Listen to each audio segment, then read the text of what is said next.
Good evening, everyone. It's 5:36, and I call to order the workshop of the Victoria City Council. Our workshops are informal, so with that, we'll dive right into our agenda. We're starting just a little bit tardy tonight because our equipment is just learning about daylight savings time. So we've got that all squared away now, so thank you for joining us. We have one item on the workshop this evening, which is to interview candidates for our citizen advisory boards. We did not receive any applications for our senior advisory committee, so we'll only be interviewing candidates for Planning Commission and the Park and Rec Committee. So with that, with consensus from my council colleagues, I would propose we begin with Planning Commission interviews, followed by the Park and Rec Committee interviews. Is that agreeable to everyone? Yeah. All right, seeing consensus here. Council, you received the applications via email, and staff have also graciously printed a hard copy for us this evening, along with those interview questions. We have applicants for 3 open seats. And as indicated on the staff report, Eric Ream was interviewed and appointed last year, just a few weeks ago, it seems like. Might be a couple months now, Eric, huh? It was fast, good. He was appointed in late October to fill the seat vacated by Terry Schwarting. And because Mr. Ream has just completed his interview process, staff are recommending council waive his interview this evening. So if everybody is in agreement with that, we will, does that sound good to everybody? I'm seeing consensus here, perfect. We will appoint Commissioner Ream back to his seat. And so Commissioner Ream, you can join us. You can stay right there and meet your fellow commissioners, or you can go home and have some dinner. It's up to you. All right, before we dive into the interview, just a couple of housekeeping items this evening. So between both of these committees, we have a lot of interviews to conduct before the council this evening. And our regular council meeting begins at 6:30, so we've allotted 5 minutes for each candidate. So you will each have an opportunity to introduce yourself and provide a brief 1 to 2 minute overview of why you want to serve on the commission or the planning or the Park and Rec Committee for those coming afterwards. And additionally, you'll have the opportunity to answer 1 question first, 1 question second, and 1 question third, and so forth. And I'll help facilitate this so everybody knows when it's their turn to speak. Council may decide to ask a follow-up question to any or all of you, and they're welcome to do that. And again, we respectfully ask that you keep your answers brief. It's council's intent to make appointments this evening during the regular council meeting, which follows this workshop. And depending on time, council may discuss during the workshop or wait to deliberate until the regular council meeting. No decision or vote will take place during the workshop, but I'll be looking for consensus if the council does discuss during the workshop. So with that, if there are no questions from the council or the candidates, seeing none, let's get started. Question number 1, Mike DeJong, you'll go first. DeJong? DeYoung. Then Benjamin, then Christopher, followed by Laura. So the first question, you know what? We need to do introductions. So Mike, why don't you go ahead and start first, do a quick introduction, and then tell us why you want to serve on the commission. So my name is Mike DeYoung. I live at 8010 Lake Bridge Lane. Been a resident for 9 years. I went through the Citizens Academy last year with Dana, and I really enjoyed that. So I feel like that actually, it was nice to see how the city, how the water plant works and why there's a need for more there, and how the fire department works and why there's a need for more there, and so forth and so on. So I feel like I'd be a good candidate just based off of some of that knowledge that I learned last year during the Citizens Academy that Victoria put on. Terrific, thank you. Next up, is it Ben or Benjamin? Ben's just fine. Yeah, Ben, go ahead. Hi. Introduce yourself, please. Ben Sikora. Sorry for my tardiness. I drove from Egan and hit some traffic by Arboretum. So. I did too. I live at 794 Brandon Court. Moved here in 2016 from Colorado. Was in LA and San Diego prior to that. From Wisconsin. My wife's from Eden Prairie, which brought us back. 2 young kids, 9 and 11.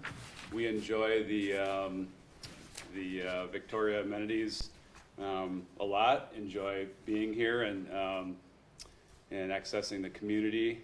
My background is Chief Financial Officer at a local company in Egan. I've got experience in legal and accounting, finance, and kind of all aspects of development and business. And I feel like the zoning and the implications of businesses regarding the rules that the city needs to impose are things that I'd be good at navigating and provide a good perspective. Awesome, thanks, Ben. Christopher, Yes, do you go by Christopher or Chris? Chris is just fine, thank you. Terrific. Chris Ordon, 5720 Marsh Lake Road. I've been in Victoria for a little over a year now. Moved here from the village of Long Grove in Chicago. Previous to that, I was living in South Louisiana. I live here with my wife and my 2-year-old daughter. I have been in real estate development and investment for about 15 years, 12 years of which I have been a real estate investment and development attorney, advising municipalities on public land use and zoning code drafting. While living in Louisiana, I actually redrafted the entire land use and zoning code for a small municipality south of New Orleans. Right now, I am in-house counsel for one of the largest general contractor and real estate developers in the country. I have my finger on the pulse of what the current economic and real estate market is, as well as how to navigate land use and zoning in both small and large municipalities. For instance, I am working on 2 high-rise developments in downtown Denver, so working with the mayor and city council there, as well as working with small towns across Tennessee and Wisconsin, dealing with the zoning code, land use, and viability of community enhancing developments in those areas as well. Through that experience, I thought it would be a great opportunity for me to give back to Victoria.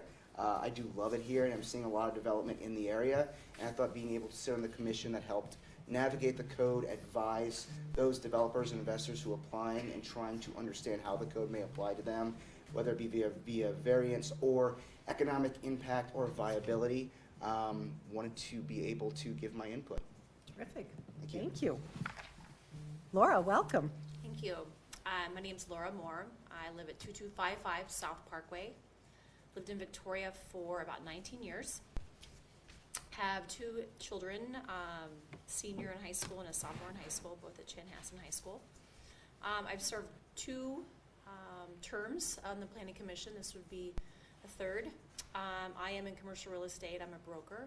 I represent businesses predominantly, as well as landlords throughout the Twin Cities. Very knowledgeable about development. Prior to being a broker, I worked as with a developer. So I have a lot of good experience that's practical, that's relevant, especially when it applies to the commercial district. That's something that I'm incredibly passionate about. Over the course of the last 6 years, it's been a real privilege to be able to witness a lot of the changes that have been implemented and the growth that we've witnessed, and really being thoughtful about the growth strategy that we've employed. I think it's incredibly important that we keep monitoring the process and being mindful of what we really want and what we need, and not just caving in because a developer wants something. And I feel like we've done a very good job with that. And by doing that, it's asking the important questions and being thoughtful about how that development's done. So hope that answers your question. Terrific, thank you. All right, let's dive into our questions here. I'm going to go back and ask this first question to Mike. How would you resolve a situation as a planning commissioner in which you did not agree with your fellow commissioners on an important development issue? It's a great question. I would talk through all of the scenarios and the solutions with them.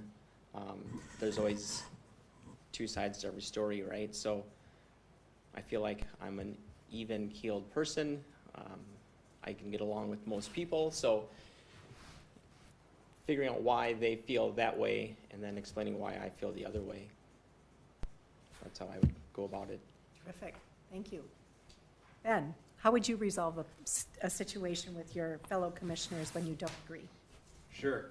Hopefully I would just try to explain why my perception is different, if I'm interpreting the code differently than they are, why I feel that way, and just give my understanding of the language to them and understand theirs, and come to a resolution and make sure that there's nobody getting an unfair implication or undue hardship due to some, whether it's a written standard, interpreting it directly versus having a little bit of leniency if there's unfair implications. Thanks. Chris, same question to you. Do you want me to you got it? It's a great question. I think that oftentimes opinions can be black and white, but when presented with obstacles, there's a lot of gray there. So I think in overcoming indecisiveness within a commission or a difference of opinion, you have to look at the basis for each member's opinion, whether that be in fact, in law, in preference. And I think the easiest way to overcome those differences is to understand where they're coming from, whether built on a desire to see a certain type of product, a certain type of aesthetic proceed or not proceed, or whether it's a certain understanding of the code that may or may not be properly applied. I'm being very specific as it pertains to real estate, obviously, but I think just from a human perspective, it's conversation, understanding the why that someone has taken that position, and just understanding the A through Z, and not just, I'm at A, let's stop here. Got it. Thank you. Laura? So we've been very fortunate with our staff to provide a lot of guidance on what are the things that we are trying to accomplish. And so on the commission, we typically go back to that. That's kind of our Bible. That helps us identify what our main objectives are. So as a planning commissioner, I've always thought, okay, our 2040 comp plan says this. Does what we're discussing fall in line with what the 2040 comp plan is requiring or requesting? And if it falls outside of that, it's asking the questions. Is this the vision that the city wants, that the staff wants, that the planning commission has discussed? I think it's important, just asking the direct questions is really, really helpful with getting the answers that are needed. There have been times that I have disagreed with the planning commission on certain points, but it's always based on facts, and it's based on, the guidance that we've been provided from staff in terms of, where we envision development going, and what the implications might be going forward. Thank you. Ben, we're going to start with you this time. Sure. Are you willing to take on the responsibility of making decisions that are in the best interest of the public, even though they're somewhat controversial? Yeah, absolutely. Yeah, this is an exciting volunteer opportunity to give back, and I think some of that giving back sometimes comes with some a little bit of heavy lifting when it comes to making tough decisions. Got no problem doing that, and happy to step in and build consensus with the commission and make those tough decisions. Thanks. Chris, same question to you. Absolutely. I am, and I think that with anything, but especially the infrastructure we all work and live in, can be especially daunting. I'm sure you've heard it, it's sometimes uses a derogatory term, the term NIMBY, not in my backyard. I run into that a lot with especially smaller towns where new development wants to come in, and some people don't like that new development, whether it be commercial, whether it be single-family housing or multifamily, because it's next door to what's been there forever.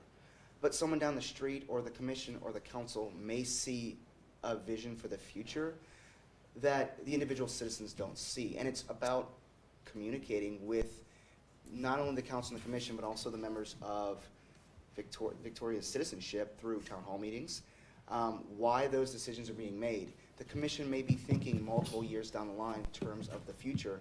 And as Ms. Moore noted, there's also the plan for the future that I think the commission has to sit to. And while those decisions might be hard, they're done for a reason. And you have to fall back on what that rationale is and be strong in your conviction. Thanks. Laura? I can think of a few that were contentious over the last few years. Again, it goes back to asking the important questions, and if the answers aren't identified, taking it on your own to help try to create feedback and answers. Maybe that's offline. Maybe that's with direct communication. This is a role that people feel passionately about, and they want to provide service. And so if that means that there's additional research that you think might be valuable, I've done that personally. Whether it's appreciated or not, I think it's important. I think more feedback is helpful. Specifically, I'll tell you 2 instances that were very contentious. One was the gun ammo, the gun range facility. That was very contentious in the community, and through additional research, I provided what I knew, and the information was taken as needed. But I felt as though it was my responsibility to provide additional context of what I knew. So then there's unfortunately, the sexual predator language that was modified in our ordinances. That was incredibly contentious, but incredibly important. We needed to spend the time to think about that and think about how it impacts our children in the future. And those kind of decisions fall in the Planning Commission. So you can't shy away from these challenging topics. Thanks. Mike, same Yes. question to you.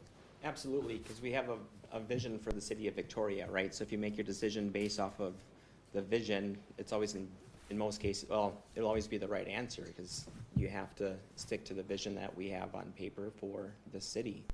So, absolutely. Terrific. Thank you. All right.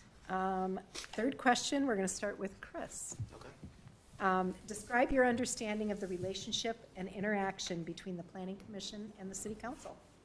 Absolutely.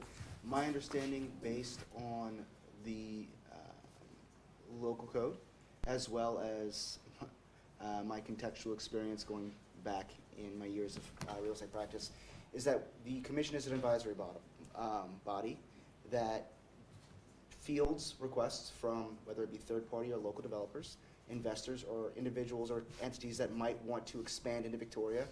And it's incumbent upon us to determine, us being the commission, the commission to determine whether those projects are a number of things, whether they're viable from an economic perspective, whether they are aesthetic in that they meet the growth ideals of Victoria, whether they give back to the community, so whether they are accretive to the vision for Victoria.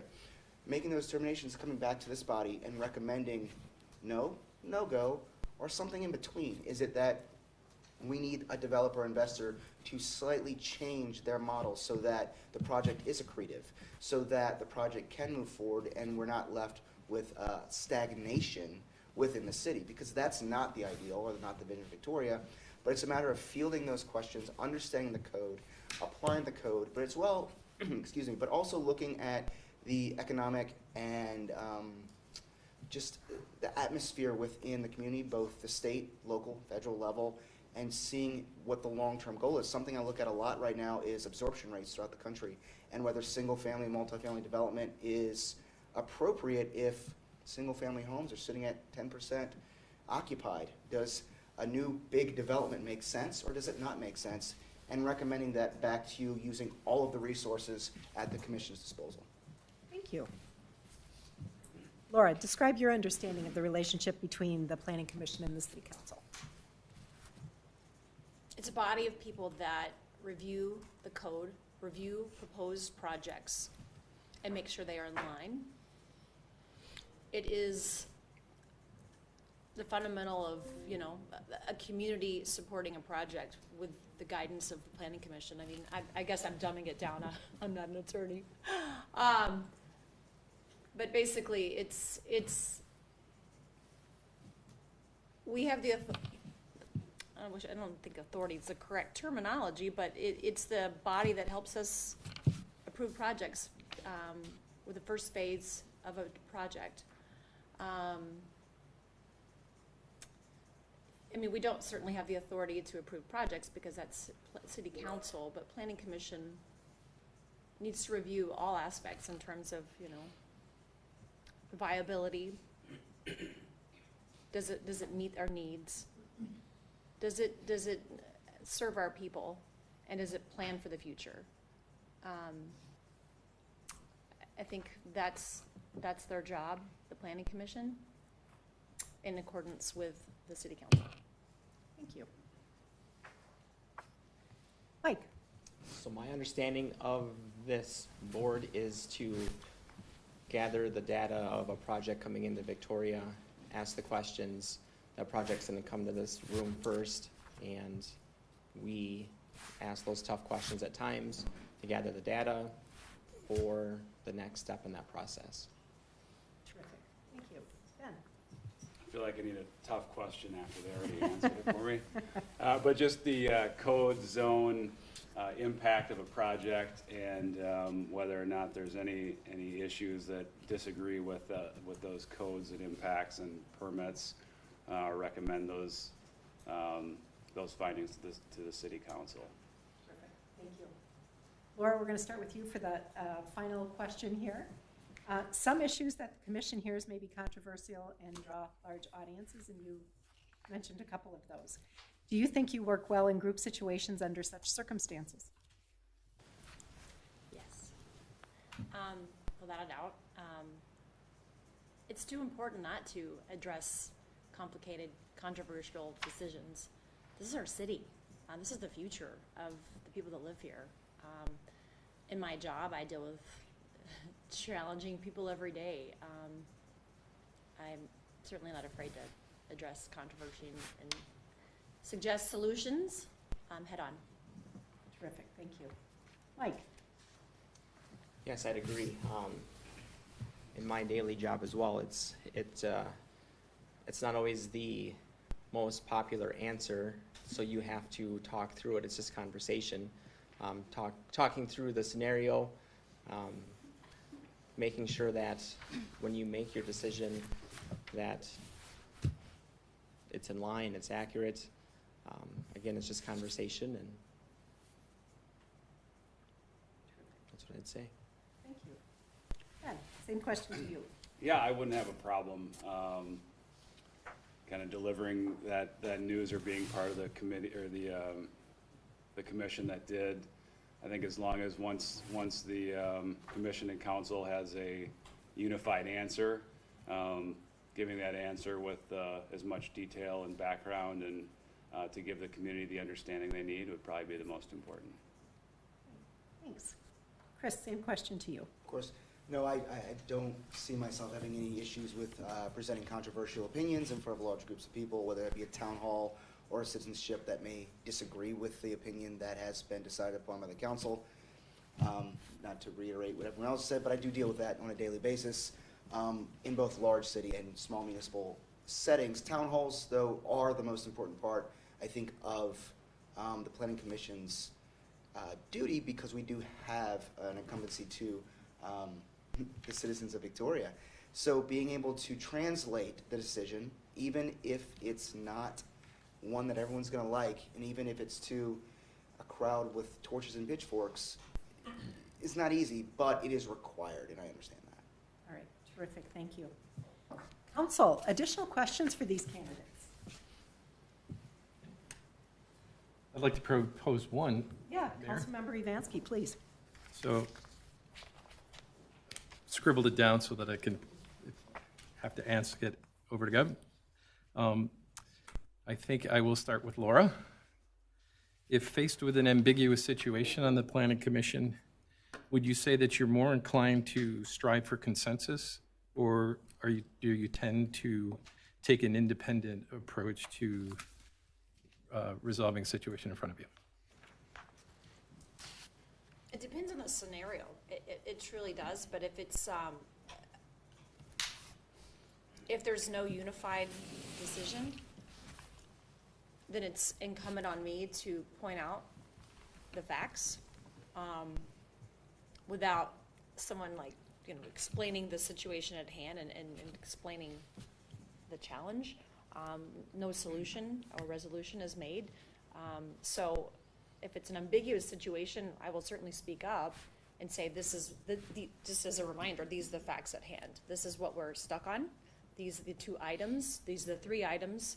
Based on what I'm hearing everyone say, this is what I think this is your feedback. If I'm of the opinion of something different, I'm certainly going to speak up, but it's going to be with merit, and it's going to make it's not just for the heck of it. It needs to be in sync with our vision. Thank you. I'll just go from left to right. Chris. Absolutely. I think ambiguity is that's an interesting topic because it is something that comes up a lot when we deal with the application of code or when we talk about a vision for a community, because that's not black and white, right? It is something that is pie in the sky, and sometimes it's not always easily applicable. And the approach depends on the situation. Sometimes it requires a consensus where someone has to potentially concede, or sometimes it requires stand by conviction. And I think the important part there is, as Laura mentioned, is making sure that your position is based in either historical fact, what has the city done before, what have neighboring cities done before, what have other municipalities done before, what is best for the city from the perspective of all of the external factors, and either make the tough decision to disagree with your committee members or strive to make sure everyone's on the same page so that we come to the council with a unified voice, because the development may be that important, to make sure our voice is unified and you hear us out. Thank you. Ben, are you okay with the question, or would you like me to repeat it? No, I got it. I would say that I'm a fact-finding consensus builder. My personality is extroverted consensus building, so situations like that happen to me often, and I think when it's ambiguous, I try to pull out the feelings and the facts that would form an opinion. So, thank you. Mike? Yeah, so I guess I would take it as if I'm going left on it as an independent opinion on it, and everybody else is going the opposite direction. Like, why am I going in a different direction? I'd ask for their input to try to bring me over there, or vice versa. So I guess I would look for more facts, as Ben had stated, to make my decision, whether it's with or without, right? So. Okay, thanks. Perfect. Thank you, Councilmember Evansky. Council, any other additional questions for these candidates? I had one. Yeah, go ahead, Councilmember Roberts. So thank you all for volunteer, for putting yourself up here and volunteering for these positions. We all have daytime jobs, right, that are really busy, and families and so on, right? How it's important though that, for all the reasons that you guys have stated, to be at our planning commission meetings, right? Because if we don't have people show up, right, there are times when we can't take a vote because you don't have a consensus. So I'm just curious from a time commitment standpoint, right? The days of the meetings, right? But there's reviewing the packets, studying up, and making sure that you're prepared for the meetings. What does that look like for you guys? Like, obviously you're here, so I'm assuming that you're okay with the time commitment, but can you talk a little bit to that for us? Mike, you can start and we'll go left. Yes, of course. So that was one of the reasons it took me so long to actually apply for the commission, was just making sure that I could commit to that time, right? I have a 5 and an 8-year-old daughters. I don't travel for work. I do work locally, so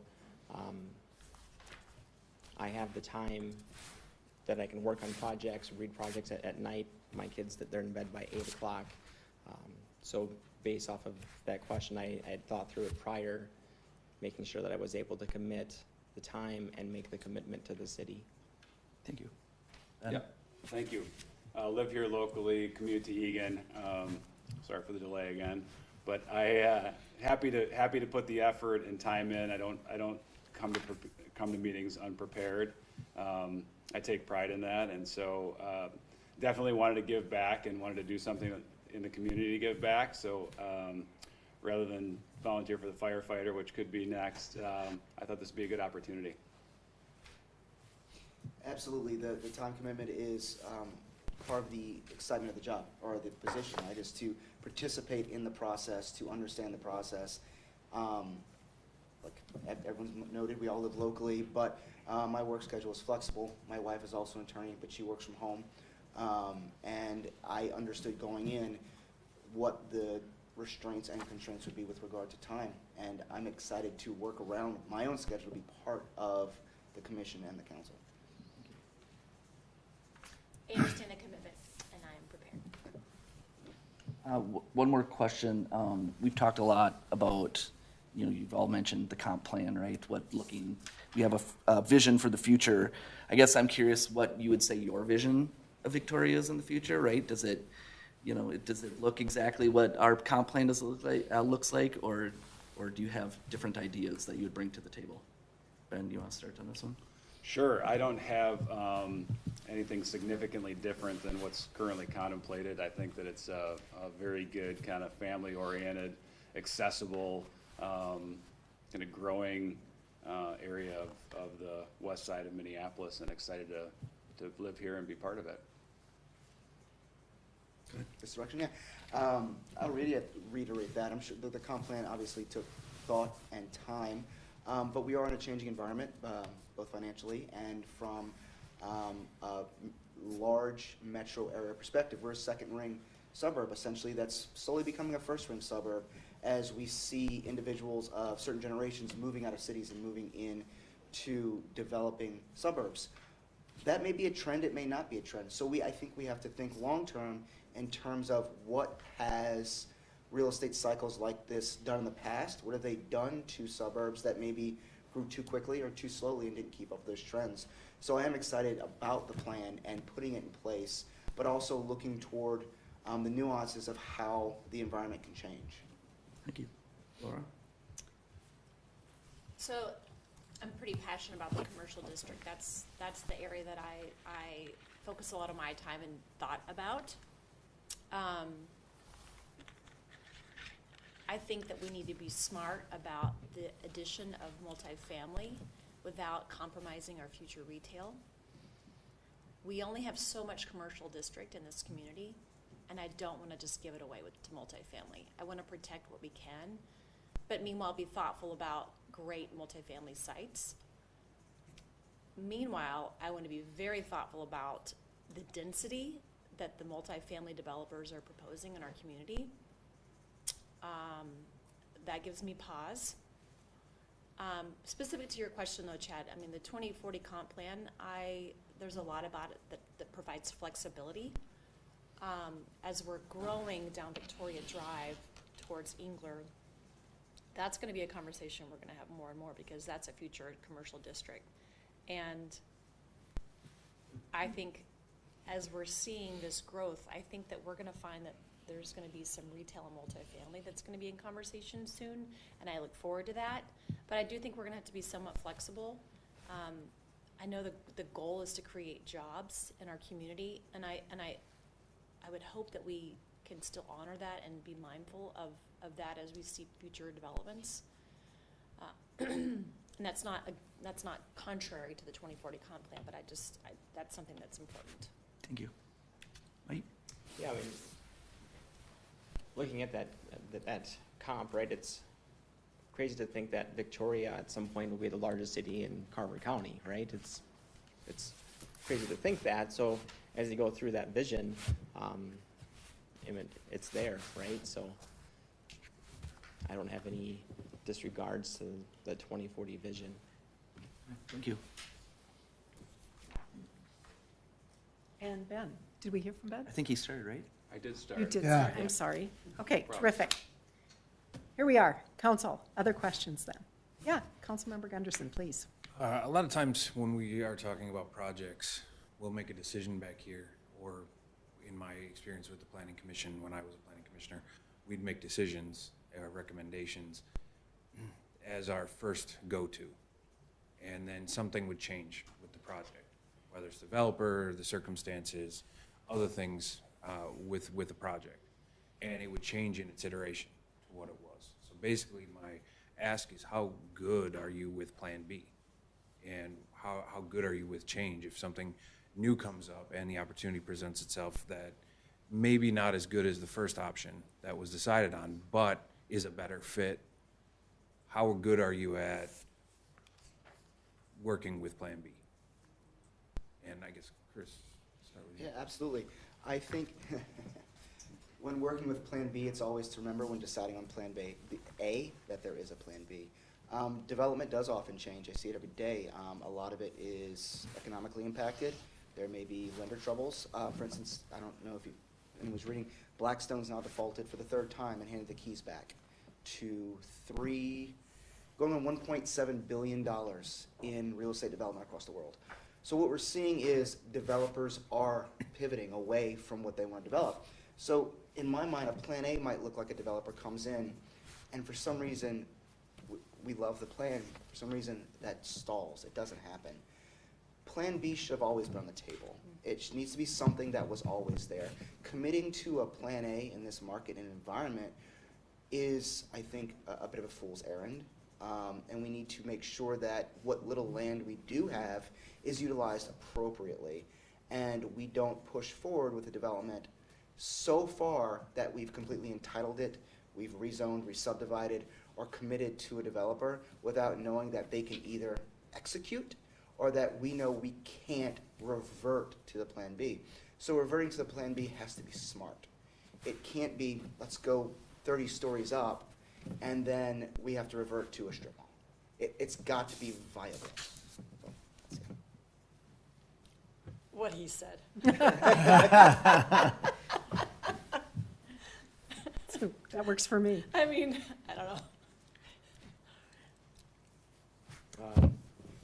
You have to be flexible. If Plan B is what makes sense, that's what makes sense, right? I don't know if Plan A always works, so just asking the questions about the next plan in place, because I think most developers probably have a second plan. They go for the first one first, and so yeah, just being flexible. Thanks for the question. I think that it's probably most important to make sure that the reasoning for changing plans is a very public forum.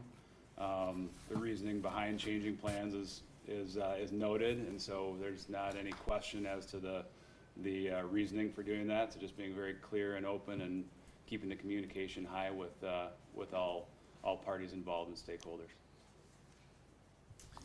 All right. I do have one question. Andy, please. Thank you all again. Just in general, what's the best thing about Victoria? And number one, and what can we work on? We'll start with Laura. We'll go this way. The best thing about Victoria is our trails and parks. I love our trails and parks. That really makes our community special. The one thing I would love to see us do a better job on is affordable housing. And it's not unique to our community. It's an epidemic, quite honestly. But I would be very proud of our community if we could figure out solutions in that.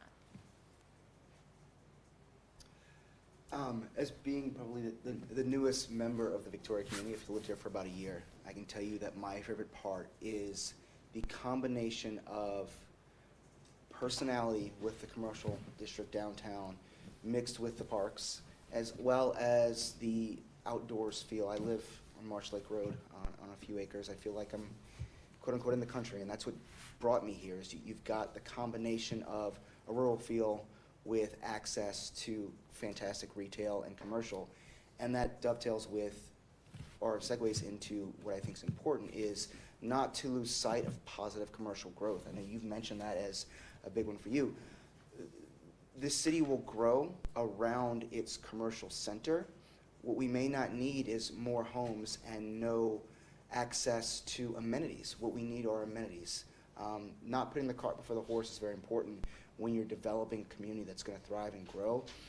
You need something that brings and continues to bring citizens into your town. And I think the way you do that is to grow a thriving hub for commercial development where there's access to trails and parks, where there's access to great shopping, eating, music, whatever those venues might be and outlets might be, because that also brings in tax dollars from neighboring citizens. So it's really the focus on commercial development. Thanks for the question. My favorite is by far the trails and Monarch right next door. I run and bike them a lot, and getting the kids involved in there is great. So I think those are great. I think there's some improvements even going on in them right now, which is terrific. What I think would be the best benefit would be continue the options for retail and restaurants and living in accordance with the plan. I think if I were to pick one of the three, I think they're all good additions to a city, and so they just have to be kind of weighed in accordance with the growth and the ability that the city's got. That's great. So I'd say the families, right? what brings us here to Victoria is things that Ben just mentioned, and I guess they've all mentioned, parks and trails and Monarch, but that brings all of the families to this city, right? Some of my best friends that I've met in Victoria, right? Like, I bet me and Ben would be friends outside of work. Just, it brings, I think, great families to this city. So that's my favorite part of Victoria. That's why I will never leave, just because of the friendships I've made in this city. Terrific. Thank you. Thank you. Councilmember Rife, great question. All right, thank you so much to our Planning Commission candidates. You can certainly stay for the remainder of the meeting if you wish. We're going to deliberate this. We're not going to have time to do it during this workshop, so we'll deliberate during our council meeting, which will be online, or you can hang around afterwards. So I'm going to ask the Planning Commission members to move to the back, and then we'll have the Park and Rec Committee candidates step forward. We're going to switch out some name tags here.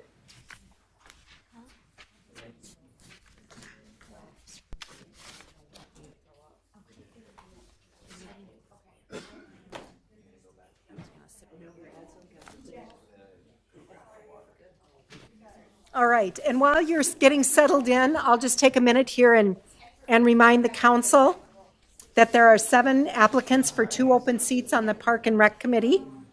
We're going to conduct our interviews similar to what we did for the Planning Commission. Not everyone will have an opportunity to answer first like we did with the others, but we'll kind of just work our way through the list.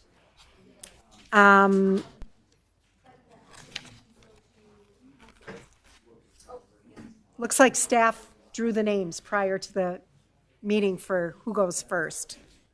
So we'll do that.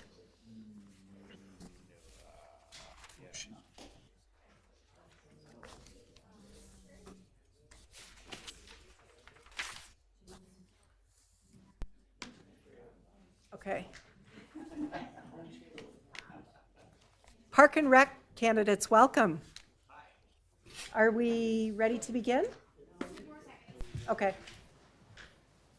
Amanda, you're on the very end. Yep, right. You're right there. Right here? Yep. Perfect. I picked the right spot. I believe that's staff. This one should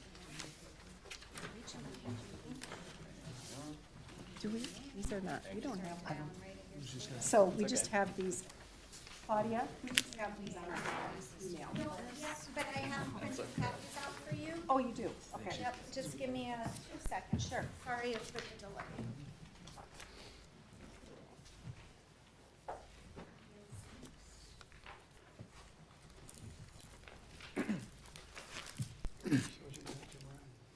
You know, while staff is doing that, let's go through and let you introduce yourself and answer why you want to serve on the Park and Rec Committee. So welcome to all of you. Thank you for being here tonight.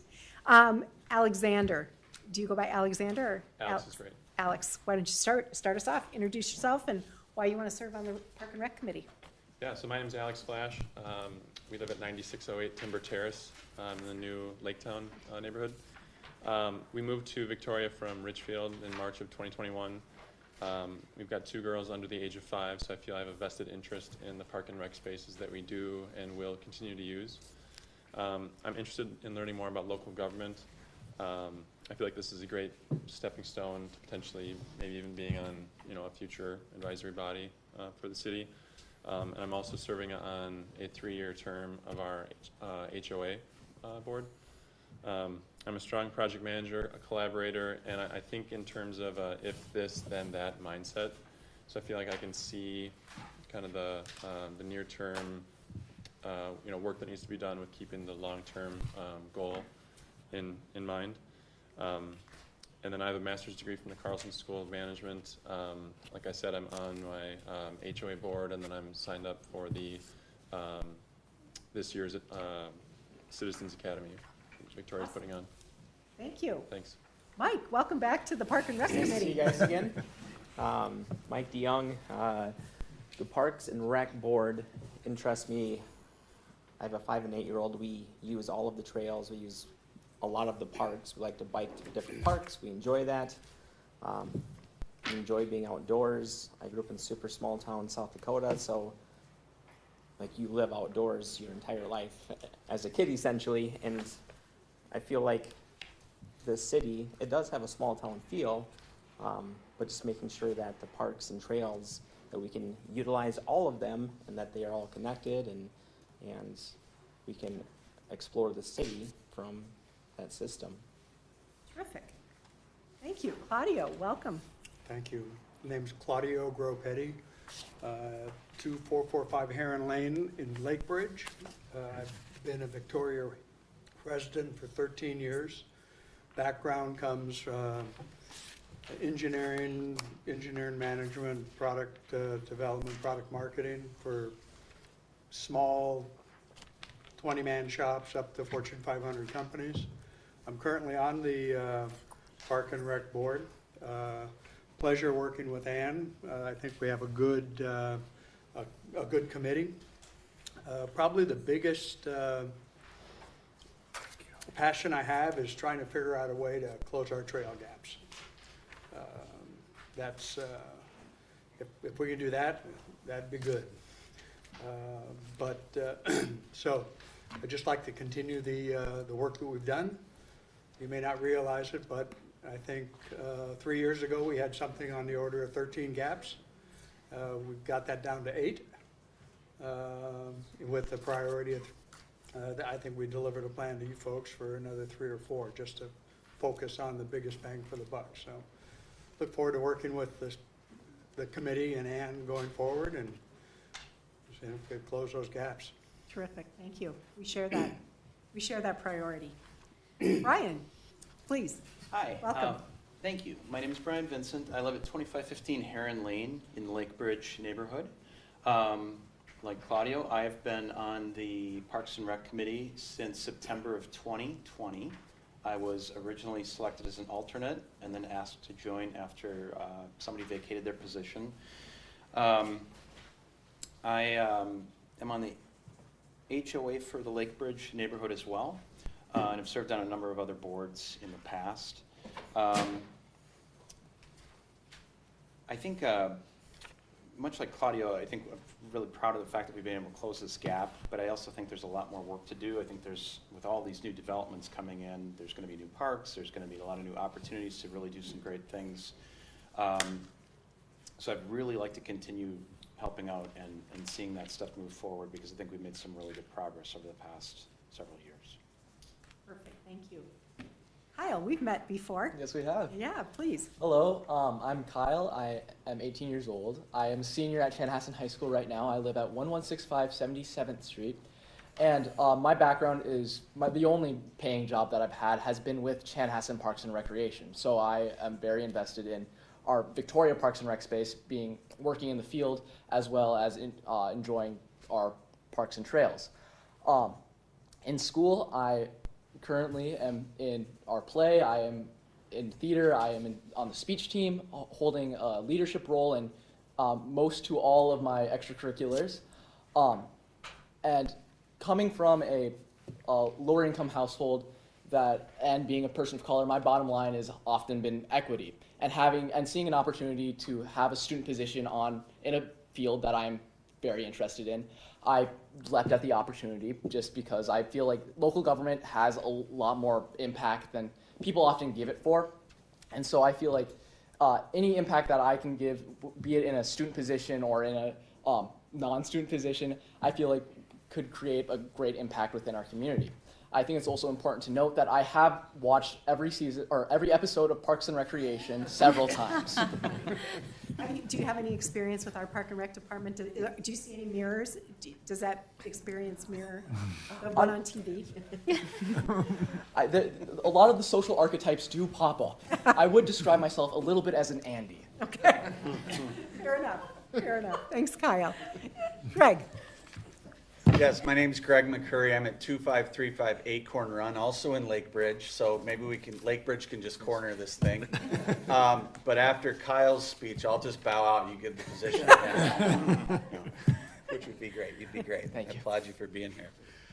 So to answer your question about kind of why I would want to be on the Park and Rec Board, I grew up in a house where my mom was on the school board. Civic duty has always been big in our family. And I'm also in the unique position that I was an elected official as a city council member in South Dakota. So there's a South Dakotan down there. I was on the city council in Mitchell, South Dakota, a town of about 15,000 people. I served a term there. We went through a bond issuance for a second sheet of ice, an indoor pool, and a remodel of the local gym. So that bond was referred by the voters, and we got to go through that whole fun exercise of a big campaign to get that passed ultimately. So I moved to Victoria 5 years ago, and for the past 5 years I've been really focused on my career, my family, and haven't been engaged civically. And I've recently now had the opportunity to do that. I've got my company where I want it to be. I've got some time, and it's time for me to give back. So that's why I'm here. Terrific, thank you. I must confess, I too am from South Dakota, and in this corner after the meeting, we'll have a little South Dakota get-together. It'd be more appropriate to do it at Vic's, probably. Touche. Amanda. Hi, I'm Amanda Cahill. I live at 721 Applewood Circle. We're in our 11th year here in the community. I have 2 little girls at Victoria Elementary. I've been involved in volunteering with some of the other school and sports organizations, so some experience in additional Park and Rec programming that's being offered to our residents. I assume you have my thing, so just in brief summary, I think I could bring a new, different perspective to the Park and Rec Committee team. I think it's very important to be engaged and involved in the community and know what's going on. So not only with Park and Rec, but with the council as well. And also service is important to me.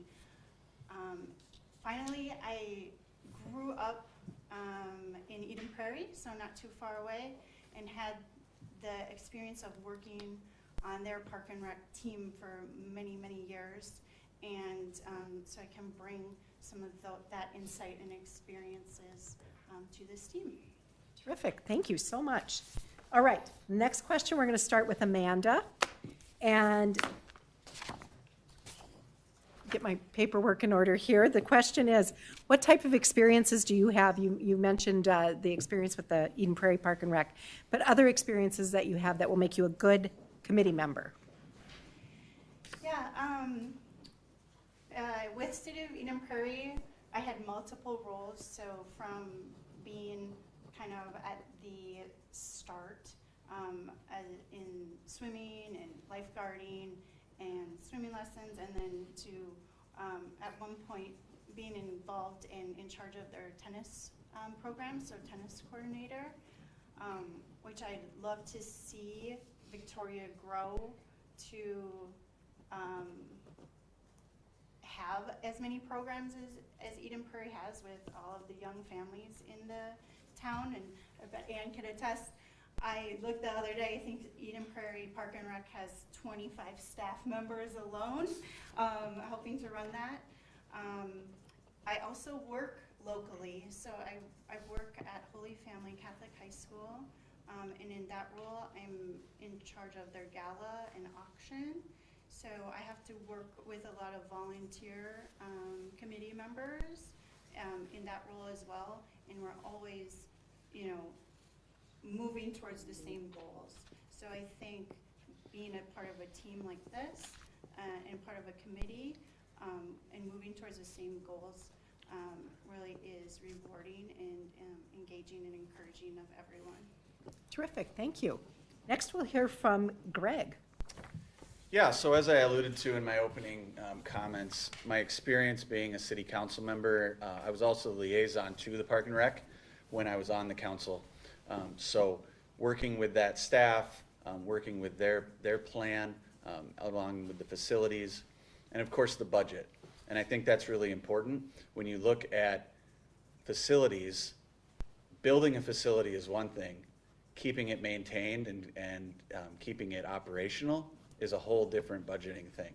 And so being thoughtful about that and having, you know, a really strong budget and plan for capital improvements when needed, for regular maintenance when needed, and making sure that you're not waiting for things to break, but we're being proactive about facilities is certainly something that I would definitely bring to the table. I would also say I have 3 children. They are involved in a wide variety of activities, including hockey, soccer, lacrosse, archery. So we're outdoors, we're indoors, we're involved in a little bit of everything. So, and lastly, what I would bring is really impartiality. I think it's important not to come with an agenda or an axe to grind or anything like that to a position. It's really about listening and gathering the input from all of the, you know, interested parties to make an informed decision. Terrific, thank you. Claudio, you're next. Back when my hair was totally brown, I was living in Plymouth, and I was asked to participate in a committee dealing with playfields. Back in those days, Plymouth was 25,000 people, and playfields were just use the playfields. So we ended up assessing what the current demand was, what the future need was, and made some recommendations in regards to how you can manage field utilization from participants that don't belong in the city, because the Wayzata School District brought in a lot of people. So we figured that out. I've been on the HOA for Lake Bridge. I've throughout my career been kind of a problem solver, analytical kind of person. When Lake Bridge was in the final stages of development, there was some controversy in lot size. We heard a lot of people talking about complaining about the situation. We heard that, and what we ended up doing is actually organize the community and put forth a petition that helped drive that forward. And it's not that the petition wasn't. The petition was simply a means to bring the ideas forward in a format that the council could react to. And I have 2 grandkids that live just down the street from me.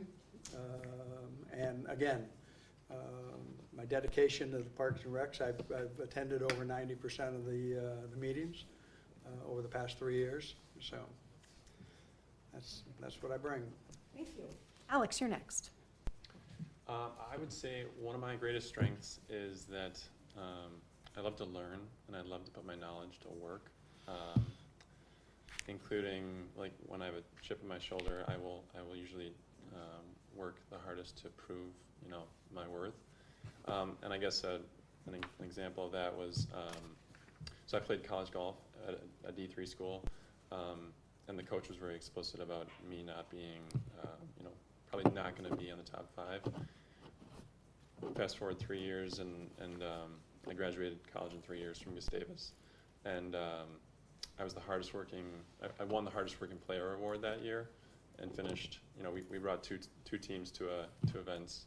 I shot 2 over for 36 holes and was, you know, top 2 on our 10-guy team. So I know it's golf and this is Parks and Rec, but I'm a worker. I'm a learner. I also have a 1.5 or a 16-month-old and a 5-year-old. So I'm really vested, and I will be vested in the spaces we use, and I think I have an eye for you know, what's working, what's not working. Like I said, I'm also on our HOA, and I'm the youngest one of that 5-person body, seemingly the most engaged via email. So I will put in the time it takes to do well and serve the community and the city. I'm also a finance project manager by trade, so I think I have a good project management kind of mindset in terms of collaborating, getting learning myself, but getting other people's input to make a well-informed, well-rounded decision. Terrific, thank you. Ryan, we're going to hear from you next. Sure, thank you. So as noted, I've been on the Parks and Recs Committee for the past 2 years. Prior to that, served in a number of professional-related volunteer boards like Minnesota Interactive Marketing Association and also socialmedia.org. I've also done a lot of volunteering in the healthcare space in the last couple of years. Gilda's Club Twin Cities, and then also have volunteered over at the University of Minnesota Arboretum. You know, I think one of the big things that we've been able to do is get good consensus on the existing committee. So I agree with what people are saying around listening. It's really critical that you hear everybody's point of view and you work towards consensus. I think the other thing that has been kind of a consistent theme throughout the different boards I've served on is budgeting. We've got limited resources. There's not a blank checkbook for parks and rec expenses. So we have to be really thoughtful about the capital improvement plans and going through the SIP process. There's a lot of different things to balance there. So I think those are some of the key things that, you know, my experience plays well into, and I'd love to keep doing what we're doing. I think we're really, there's a lot of really great opportunity right now. Terrific. Thank you, Brian. Mike, you're next. So I think what I bring to the table is I just love being outside and enjoying our current trails and parks. I feel like I've got a good grasp on what the next stage is as these new developments come in, like some things that we need to focus on and be a part of and be aware of. As you'd mentioned, there's gaps in the current trail system. Well, all of that had to have been decided on at one point. So as we continue to grow, we need to make sure that we don't have those problems from the start. Like, in my opinion, those should have been addressed long before we even moved into some of these developments personally. So I feel like I've either ran, walked, biked on our current trail system. I think I've got a good grasp as far as what the future should hold for that system as well. Terrific. Thank you, Mike. And finally, Kyle. Could you repeat the question just so I make sure I'm answering the full Absolutely. thing? What types of experiences do you have that will make you a good committee member? All right. I work with Chanhassen Parks and Rec, so I feel like I'm pretty well versed in the things within the Parks and Rec's abilities on what they do. And working there, I have made several connections that I feel like can be beneficial going forward. Secondly, I participate in high school speech. My category is discussion, so I address I role play a lot of the scenarios of the issues presented competitively. So I feel like having that experience and having that ability to communicate with others is definitely one of my strengths. And finally, as a member of the youth, I feel like I bring a lot of unique experiences and unique worldviews to the overall table, because something that I feel like that our Parks and Recreation program is lacking is in youth outreach. I feel like our current community outreach is doing a much better job than where it was, say, 5 years ago, but I definitely say the youth outreach aspect is something that I could definitely help address. Terrific. Thank you, Kyle. All right, we're going to go on to our last question here that we have prepared. Claudio, you're going to go first with this one. I'm going to ask this question. Committee members are often asked to rank and prioritize park projects. How would you approach this task?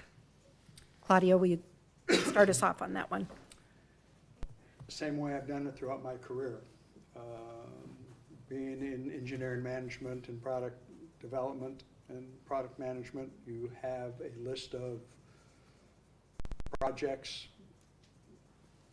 that far out exceeds the resources available, and it's critical to objectively look at the criteria that's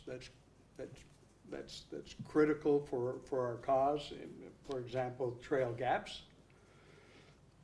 So you look at impacts, greatest impact to the community, weighed against ability to achieve it based on costs associated with it, and then try to quantify each of those projects and come up with a quantitative measurement of it. That's kind of what we've already done in our trail gap analysis, and we've actually taken it one step further in regards to saying, here's the assessment ranked them 1 through 10. Times have changed over the past 3 years. Let's be critical on what the criteria we used, and we came up with some different rankings. So ranking priority or project priorities is something I'm very comfortable with, have done, and it's just in my wheelhouse. Perfect, thank you, Claudio. Alex, you're next, please. How would you approach completing a rank and prioritizing park projects in the community? I would probably use a cost-benefit type of analysis, both financially and in terms of the amount of the amount of residents that would be benefiting, both in the current environment, but also looking at what the near term if there's any near term developments that will be occurring that would be using that path as well. So I guess there's the financial piece of it, but also seeing more of a resident impact, and so taking both of those into account and kind of having those are the objective pieces, but then I think there can be some subjective decision making too, based on discussions with these bodies. Perfect, thank you. Brian? So as being a committee person, it ultimately, it is our job to research, question, and help and shape so we can properly advise. I think the Parks and Rec staff does an outstanding job of kind of teeing that up for us so we can kind of see what all the alternatives are. But ultimately, it's a good, healthy debate about what's right from a financial standpoint, but also what's right to benefit residents and the overall community. So I think you have to take a really, kind of objective but realistic view of that as you go through these ranking processes. It's something, we've revisited often, and you can't do them all, so you have to be smart about how you approach it. Perfect, thank you, Brian. Greg, let's hear from you. Yeah, so I'd start with saying what you can't do is chase the shiny object or the squeakiest wheel, and I know that happens in city government. The people that are going to chirp the loudest think their project needs to get moved to the front of the line. And if you've planned properly and budgeted properly, you don't need to react to that. You have to be methodical and thoughtful and all the things that have been said as we've gone through this group. And so if you're doing that and you're following the plan and you're thinking towards the future, you don't have to chase those shiny objects or that squeakiest wheel. Perfect, thank you. Mike? So I think financially, you have to keep that into consideration. And as mentioned, like, how many houses does that project potentially impact? But at the same time, I feel like you have to keep safety in mind as well. Like an example, we live in Lake Bridge. If I want to take my kids to Victoria on our bikes, I have to bike on the street, right? There's no other way around it. I suppose I could take the super long way, but I have to bike on the street. So I think you have to take safety into consideration as well when doing projects, and when you're trying to weigh out different projects, how it impacts different developments, how can we keep them all connected, but at the same time, like, how can we get to Victoria without having to bike a half of a mile or a mile on city streets? Perfect, thank you. Kyle?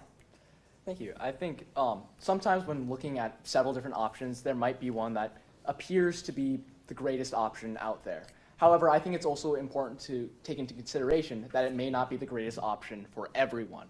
So just taking multiple perspectives for these options and not necessarily just my own. Taking into consideration some other perspectives, I think would also be very beneficial in ranking several objects. On the issue of taking in other opinions, I think it's also important to collaborate with other members of the committee and just see where they're at with their certain ranking, because I know it's very hard to have a group of people consistently agree on a list of topics. So I think getting the opinion from other committee members, as well as just weighing the complete scope of all of the options. Perfect, thank you. Amanda? Thank you. So I think in terms of being able to rank and complete park projects, I know that a bunch of the work done by this committee is to consistently review the park and trail funds available. So I know there's a lot of pieces and parts to that. For example, when a trail gap might not be a viable option anymore, it is moved from that park and trail fund for the year, for that budget. So really looking to next move up the next project in that space because of the limited amount of funds. And the committee, I know, has to work very closely alongside their staff member in knowing what was a historical, maybe historical been worked on. So if we're new, there are other committee members that have already set these plans in place. And so just really making sure that you know the history behind that, the data behind that, and that it's moving along with the correct capital improvement plan too. So to keep that in view as well, because the capital improvement plan might have some things in it that have fallen off or whatnot, but to keep those in view too, working alongside others and other local projects too. So being able to look outside just Victoria, because there are other local projects, for example, that this committee might be wanting to keep an eye on is the Arboretum Area Transportation Plan. That's bumping right up to our city and our trails as well. So keeping all those three things in mind, very budget focused as well. Perfect. Thank you. All right, council, questions, keeping an eye on the clock here as well, but do we have questions for these candidates? Council. I don't, Mayor, thank you. All right. All right, terrific. Thank you so much. So with that, scrambling here a little bit, that's all the business that we have that comes before us this evening at the workshop. We will be making these appointments at our regular council meeting. So that is the entire agenda for this council meet, or for this workshop, pardon me. We are going to recess for about 5 minutes while we reset our video equipment, and we'll be back here with the regular council meeting. So with that, we are adjourned, and you may certainly stay if you would like. We'll take that deliberation up right away.